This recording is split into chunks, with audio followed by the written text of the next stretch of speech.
Hi అండి, అందరికీ నమస్కారం. నేను రజని. ఈరోజు మనం పచ్చి మామిడి కొబ్బరితో రోటీ పచ్చడి తయారు చేసుకుందామండి. ఈ రోటీ పచ్చడి సింపుల్ అండ్ టేస్టీ కర్రీ అండి.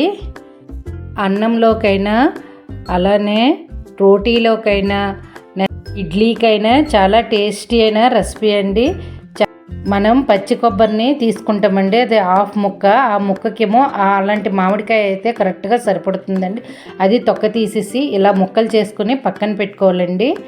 ఇలా పక్కన పెట్టుకున్న దాన్ని స్టవ్ పైన ఒక గిన్నె పెట్టుకొని అది వేడెక్కాక కొంచెం ఆయిల్ వేసుకుంటాము. అలాగనే నేను పచ్చిమిరపకాయలు వేసుకుంటున్నానండి. మీకు నచ్చితే పచ్చిమిరపకాయలు వేసుకోండి, కాకపోతే ఎండుమిరపకాయలైనా వేసుకోవచ్చు. రెండు కూడా కలిపేసి వేసుకోవచ్చు. 2 స్పూన్ల ధనియాలు తీసుకున్నానండి.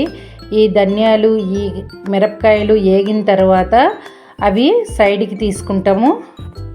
అవి పూర్తిగా చల్లారని ఇవ్వాలండి. ఇలా చల్లారిన తర్వాత సైడ్కి తీసుకొని కొంచెం పచ్చి జీలకర్ర, కట్ చేసి ఉంచిన కొబ్బరి ముక్కలను కొంచెం సాల్ట్ తీసుకొని మిక్సీ చేసుకుంటామండి. మిక్సీ చేసుకుంటే ఇలా ఉంటుంది. ఈ టైంలో పచ్చి మామిడిని వేసుకుంటామండి. దీంట్లో కొంచెం వెల్లుల్లిపాయ కూడా వేసుకోవాలి. ఇలా వెల్లుల్లిపాయ ఇవన్నీ వేసి చక్కగా మిక్సీ కొట్టాలండి. మిక్సీ కొట్టిన తర్వాత ఇలా ఉంటుంది. తర్వాత అదే నూనెలో కొంచెం తాలింపు పోపు దినుసులన్నీ వేసుకుంటామండి. తర్వాత 2 లేదా 3 ఎండుమిరపకాయలు వేసుకుంటామండి. అవి బాగా వేగాక కొంచెం కరివేపాకు వేసుకొని నీట్గా వేపించుకుంటామండి. కొంచెం బ్రౌన్ అండ్ షేప్లో వచ్చిన దాకా. అలానే కొంచెం ఇంగవ వేసుకుంటే చాలా టేస్ట్ ఉంటుందండి పచ్చడిలో.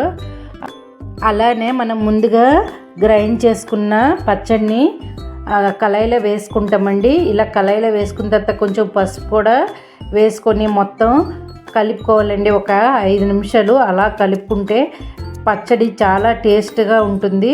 ఒకసారి ఇలా ట్రై చేయండి. నేను చెప్పే పద్ధతిలో ఈజీగా అయిపోతుంది, అలాగనే వేగంగా అయిపోతుంది, మళ్ళీ టేస్ట్ అయిన పచ్చడి. ఈ పచ్చడిని రైస్లోనైనా లేదా పెరుగన్నంతో నంచుకునే, నీలన్నంతో నంచుకునే చాలా టేస్ట్గా ఉంటుందండి. Thank you. Like and subscribe.